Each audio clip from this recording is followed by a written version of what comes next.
भाई इस आपका नाम किस है ना, गाँव कौन सा आपका? बिजौरी।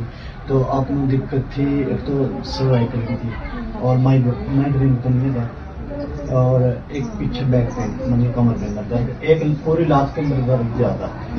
तो आज आप स्पेशल क्या है, वीडियो बनाने के लिए आई है भाई, क्योंकि फायदा लगा 2 बारी आई है ना, तो आज तीसरी बारी वीडियो बना। तो इनसे कैसा महसूस हो रहा है? पहले कितनी दवाई खा रहे थे? बहुत ज्यादा फिरे, आज बिल्कुल फ्री है। तो आज आप ऐसे मतलब ऐसे नहीं चलते आई भाई, दुआ ही दे रही है एक हिसाब से, ठीक है भाई।